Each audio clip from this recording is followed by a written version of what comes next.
Mathematics second lecture number 18। जैसे कि मैंने अपने लास्ट लेक्चर में आपको पोल पर रेजिड्यू निकालना सिखाया था, उसी तरह का एक एग्जांपल 28 है। वो कह रहा फाइंड करिए sum of residue of the function. इस फंक्शन के रेजिड्यू का सम निकालिए। कहाँ? एट इट्स पोल, इसके पोल पे। और पोल भी केवल कौन से वाले पोल लेने हैं? जो इस सर्किल के अंदर पड़ते हो। समझ गए होंगे, एक ऐसा सर्किल जिसका सेंटर 0 है और रेडियस कितनी है इसकी 2। क्योंकि मैंने फॉर्मूला पहला बता रखा सर्किल का, तो हमने फंक्शन उठाया, हमने पहले इसके पोल चेक करने की कोशिश करी। पोल क्या होते हैं? सिंगुलरिटी। सिंगुलरिटी कब बनती है? जब नीचे वाला पार्ट 0 हो। तो हमने कहा F Z is not analytic when Z cos Z is equal to 0। तो यहाँ से मेरे पास दो मान आए, एक तो जेड इज इक्वल टू 0, एक cos Z is equal to 0। 0 किसका मान होता है? कोस पाई बाई 2 का। जनरल फार्मूला मैंने लिख दिया, Z is equal to 2n pi plus minus pi by 2। N का मान 0 1 2 रखना है तो बहुत सारे पोल आपके निकल जाएंगे। हम पहले एन का मान 0 रख देते हैं। अगर हम एन का मान इसके अंदर 0 रख दें इस जगह, तो जेड का कितना मान आया? Plus minus pi by 2। तो यहाँ से जेड के दो मान आए, एक तो पाई बाई 2 प्लस के, एक माइनस के पाई बाई 2। जो पाई बाई 2 है, पाई का मान होता है 3.14। 3.14 को जब आप 2 से डिवाइड करोगे तो 1.56, दूसरे से माइनस 1.56। इसी तरह इनका मान 1 रखा, फिर जेड के दो मान आ गए, 5 पाई बाई 2 और 3 पाई बाई 2। फिर मान रखा तो 7.6, 4.6।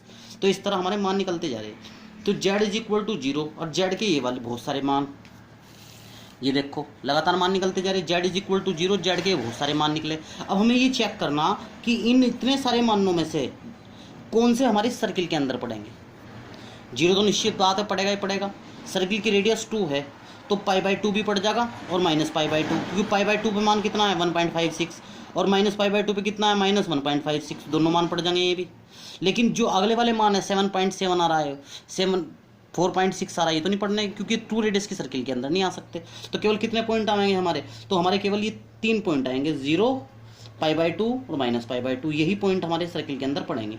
जब ये पॉइंट सर्किल के अंदर पड़ेंगे तो हमने देखा है पोल है, सिंपल सी बात है, पोल दिख रहे हैं साफ है। और कितने ऑर्डर के पोल हैं? सारे सारे 1 ऑर्डर, क्योंकि नीचे वाली टर्म जो थी ना उसकी पावर नहीं थी। देखो हमारे क्वेश्चन के अंदर, अगर इसकी पावर होती नीचे वाली टर्म की तो उतने ऑर्डर का पोल हो जाता है। इसकी पावर 1 है तो सारे 1 ऑर्डर के पोल हैं, तो सारे 1 ऑर्डर के पोल हैं। 0 से Z is equal to pi by 2, ये सारे पोल है आपके, और सारे 1 ऑर्डर के हैं, तो 3 ही पोल इस सर्किल के अंदर पड़ेंगे। मैं बारी बारी से तीनों पे क्या निकाल रहा? सारे ऑर्डर 1 के हैं, तो सर लिख दिया मैंने 1 1 ऑर्डर के हैं सारे पोल। तीनों पर रेजिड्यू निकाल दिया। जेड इज इक्वल टू 0 पे भी, जेड पाई बाई 2 पे भी, जेड माइनस पाई बाई 2 पे भी, सब पे निकाल रहा हूँ। तो निकालने के लिए मैंने कौन सा फॉर्मूला इस्तेमाल किया? एक फॉर्मूला था ये वाला, याद करो, ये फाई जेड बटे साई जेड वाला एक फॉर्मूला था, याद करो ये वाला फॉर्मूला। इसमें नीचे वाला का डिफरेंशिएशन करके डायरेक्ट वैल्यू रख दिया करें। तो मैंने नीचे वाला जो पार्ट था फंक्शन का उसका डिफरेंशिएशन कर दिया। नीचे क्या था? जेड कोस जेड, तो जेड कोस जेड का माइनस साइन जेड, और डिफरेंशिएशन करके उसमें 0 रख दिया, ये आ गया आंसर। दूसरे वाले भी जेड पाई बाई 2 रख दिया, तीसरे माइनस पाई बाई 2। तीनों के मान आए, तीनों जोड़ दिया, आपका काम ओके हो गया। ठीक है ना, ये आपका निकालना था हमें। अब देखो, अब थोड़ा और आगे इंपॉर्टेंट हमारा काम चलेगा, बड़ा ही इंपॉर्टेंट है। देखो वो हमारा क्या है, वो हमारा ये है। सबसे पहली बात, कोची रेजिड्यू थ्योरम। अब मसला ये आता है कि आप सर्वजी रेजिड्यू पढ़ा रहे हैं, इनका फ़ायदा क्या है? इनका फ़ायदा आपको इंटीग्रल निकालने में मिलेगा। ठीक है ना, वो इंटीग्रल किसने निकालने सिखाए थे? कोची ने ही निकालने सिखाए थे, और एक थ्योरम बनाया था जिसका नाम था कोची रेजिड्यू थ्योरम। इस थ्योरम में ये कहा गया था अगर किसी फंक्शन एफ जेड का इंटीग्रल निकालना है किसी सर्किल सी पे, तो बस 2 पाई आई करो और उस फंक्शन के जो फंक्शन दिया हुआ है उसके क्या निकाल दो? रेजिड्यू। रेजिड्यू भी किन पोलों पे निकालो? रेजिड्यू जो पोल इस सर्किल के अंदर पड़ते हो। ठीक है, अब देखो इसका एग्जांपल, ये थ्योरम आपको याद रखना, पेपर में स्टेटमेंट पूछ ले कभी कभी, इसका 2 नंबर का पूछेगा स्टेटमेंट, केवल भाषा लिखनी। जैसे जैसे क्वेश्चन आया, कह रहा है इवैल्यूएट करिए इस इंटीग्रल को। अब इस इंटीग्रल को निकालना, सी का मान दे दिया सर्किल। सर्किल कैसा दे दिया? 0 सेंटर है, 1 रेडियस है। तो मैंने फंक्शन देखा, अब मैंने देखा इस फंक्शन को दिक्कत कहाँ है। अब इस फंक्शन को दिक्कत जेड 0 पे है और एक जेड इज इक्वल टू 2 पे है। 2 पे दिक्कत है, F Z is not analytic 0 और जेड इज इक्वल टू 2 पे, 2 जगह दिक्कत है। ये दोनों के दोनों ही क्या हैं? पोल हैं, दोनों ऑर्डर 1 के पोल हैं। सिंपल सी बात है, साफ दिख रही बात। लेकिन ये देखो कि मेरा फॉर्मूला क्या था ऊपर, मुझे रेजिड्यू तो निकालना, लेकिन किन पोल्स पे निकालना? जो सी के अंदर पड़ते हो। और सर्किल के अंदर, सर्किल 1 रेडियस का है तो कितने पोल पड़ेंगे इनमें से? 2 वाला तो पड़ने का नहीं, क्योंकि सर्किल की रेडियस कितनी है? 1। तो केवल कौन सा पोल पड़ेगा? पहले वाला पड़ेगा। तो इस ये ऑर्डर 1 का पोल है, तो इसी पे पहले वाले पोल पे आप रेजिड्यू निकाल दो। तो देखो पहले पोल पे रेजिड्यू निकाल दिया हमने। ठीक, रेजिड्यू का मान कितना है? 1/2। ठीक है ना, उठा के अपने इस फार्मूले में रख दिया। इसका इंटीग्रल का मान कितना था, 2 pi i sum of residue at pole inside C. तो 2 पाई आई रेजिड्यू जो आपने निकाला एक ही पोल मिला आपको, उसी पे आपने रेजिड्यू निकाला, गुणा करिए, आंसर कितना गया, पाई आई। इस क्वेश्चन पे लिखा हुआ देखो स्पेशली रेजिड्यू थ्योरम। जब रेजिड्यू थ्योरम कहेगा तो रेजिड्यू थ्योरम से ही करना है सवाल, वरना इस सवाल को हम पहले वाले मेथड से भी कर सकें। पहले वाले मेथड मैंने सोल्व करना बताया था, कहा था हम इसे अगर सोल्व करें, मैंने तुम्हें बताया था कोची इंटीग्रल फार्मूला, उससे भी सोल्व कर सकें।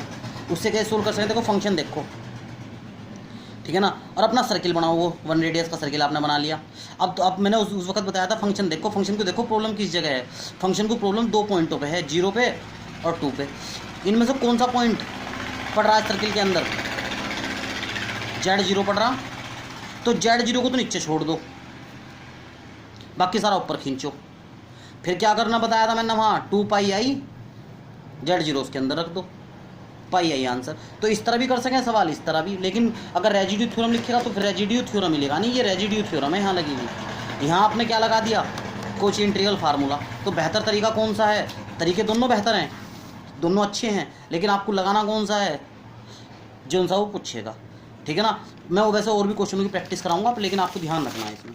देखो अभी एक इसके बाद नेक्स्ट एग्जाम्पल देखो, एग्जाम्पल क्या है, एवेल्युएट करिए इंटीग्रल यूज़ करके रेजिड्यू थ्योरम का। वही बात आ गई, फंक्शन दे रखा है, सर्किल दे दिया, सर्किल की रेडियस कितनी है 3/2 मतलब 1.5 की रेडियस है। अब किसी इस फंक्शन को देखो कितने पॉइंटों पे दिक्कत है, एक तो 0 पे, एक 1 पे, एक 2 पे। अब ये देखो 0 1 2 पे दिक्कत है, तो ये तीनों पोल हुए कितने ऑर्डर के, ऑर्डर 1 के। लेकिन कितने पोल पड़ेंगे आपके सर्किल के अंदर, 0 पड़ जाएगा, 1 पड़ जाएगा, 2 नहीं पड़ना है, क्यों, रेडियस कितनी है इसकी 1.5। तो इन 2 पे रेजिड्यू निकलेगा, 0 और 1 पे, दोनों 1 ऑर्डर के हैं, तो दोनों पे मैं क्या निकाल दूंगा, रेजिड्यू। पहले पे भी निकाल दिया, दोनों पे भी, दोनों रेजिड्यू के मान आए, दोनों को उठाऊंगा और रख दिए, जोड़ दिए दोनों को, क्योंकि एक 2 आया था और एक -1 आया था, जुड़ने के बाद क्या आया आंसर 1, तो आंसर कितना है 2 पाई आई। इस तरह रेजिड्यू थ्योरम का इस्तेमाल था, रेजिड्यू थ्योरम लगा दी। अब देखो एक सवाल एग्जाम्पल 31, इस एग्जाम्पल को उतारने वक्त मैंने ध्यान नहीं किया और सीधा सोल्व करना शुरू कर दिया था, ठीक है ना। तो इसमें छूट रहा पावर 2 इसकी, ये फंक्शन दे रखा, कह रहा कि इस इंटीग्रल को सोल्व करो, लेकिन 2 केस में, पहला सर्किल ले लेना, दूसरा सर्किल ले लेना। अब देखो पहले सर्किल में सोल्व करूंगा, तो पहले देखो इस फंक्शन को दिक्कत किस जगह है, इस फंक्शन को दिक्कत 1 पे है और 3/2 पे दिक्कत है, माइनस के -3/2 1.5 हो जाएगा, दोनों के दोनों कहाँ पड़ जाएंगे, सर्किल के अंदर पड़ जाएंगे। तो ये भी ऑर्डर 1 का पोल है यहाँ, और ये भी ऑर्डर 1 का, दोनों पे हम क्या निकाल देंगे यहाँ, रेजिड्यू निकाल दी मैंने दोनों पर रेजिड्यू, ठीक है ना। और पहले वाले के आंसर के अनुसार 2 pi i sum of residue, पहले में बनाया था, दूसरे में 5 आया रेजिड्यू का मान, दोनों जोड़ दिया, आंसर दे दिया। इसमें मेरे से एक गलती होगी थी उतारते वक्त, यहाँ स्क्वायर था, मैंने ध्यान नहीं किया, चलो कोई और क्वेश्चन कराऊंगा वहाँ से कर दूंगा। अब इसका सेकंड पार्ट ले लो आप, ये सर्किल है, सर्किल को इस तरह लिख सकते हैं -i, सेंटर कितना होगा उसके इसमें 0 -1, रेडियस कितनी होगी 1.71, ठीक है ना। अब हमें ये देखना कि इसे फंक्शन को दिक्कत कितने पॉइंट पे थी, 2 पॉइंट पे दिक्कत थी, 1 पे और -3/2 पे। ये देखना कौन से पॉइंट इसके अंदर पड़ेंगे। देखो अब इसके अंदर कौन सा पॉइंट पड़ रहा है, केवल 1, 3/2 माइनस का आने का नहीं। जब वो 3/2 नहीं आने का तो बस कोई बात नहीं, 1 पे आपने रेजिड्यू ऊपर निकाल ही रखा, 2 pi i sum of residue कर दोगे, वो अकेला 1 ही आएगा, आंसर 2 पाई आंसर आ गया। अब आप पूछो गुरु जी आपको पता कैसे चला कि केवल 1 ही आएगा, सिंपल सी बात है, इस जेड की जगह आप एक काम कर लो, जो जेड ऊपर ये सर्किल जो दे रखा आपको, इस सर्किल में रख के देखो 1 जेड की जगह, तो जब ये करोगे तो ये कितना हो गया √3 = अब ये ध्यान से देखना जरा, ये कितना, इसका मान कितना हो गया √1 का स्क्वायर प्लस 1 स्क्वायर, मतलब कितना हो गया √2, जो किससे कम है। इसका मतलब ये 1 पॉइंट कहाँ पड़ रहा, सर्किल के अंदर पड़ रहा। जबकि अगर आप जेड की जगह कितना रखने की कोशिश करते, दूसरा पॉइंट -3/2 रखते जेड की जगह, ये देखना जरा कितना आ जाएगा आंसर इसका, √1.5 का स्क्वायर प्लस 1, तो आंसर कितना आ गया 2.25 और प्लस 1 तो 3.25 हो गया। ये बताओ अंडर आ रहा, ये √3 से छोटा हो जाएगा, होने का तो नहीं √3 से छोटा, तो √3 से छोटा नहीं होने का। देखो तो आपने -3/2 रखा तो ये आएगा इंटीग्रल, ये √3 से छोटा हो रहा क्या, देखो जरा सोल्व करके, हो तो नहीं रहा, ये हो नहीं रहा, तो ये पॉइंट नहीं पड़ने का आपका, -3/2 नहीं पड़ने का, केवल पहला पॉइंट पड़ेगा। इस तरह आप पूरा सवाल कर सकते हैं, कोई दिक्कत आपको आने की नहीं।